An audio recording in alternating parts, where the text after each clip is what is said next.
Sa mainit na kawali, naglagay tayo ng purong gata.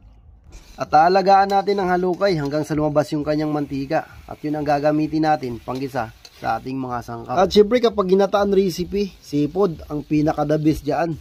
At hihintayin lang natin pumula. Tsak yan ay luto na. Saka natin ilalagay yung ating labong.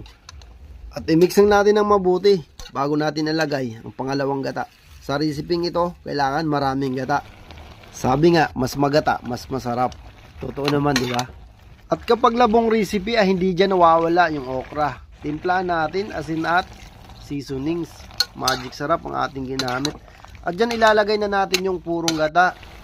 Ito talaga ang pinaka-partner ng ating ginatang labong. Saluyot. Saluyot ang magkukumplito sa recipe ito. At siyempre para mas babango, lagyan natin ng tanglad. At naglagay tayo ng buong paminta. Optional yan kasandok. Pwedeng meron, pwedeng wala. At takpan lang natin ang dahon ng saging para hindi masira yung kanyang gata.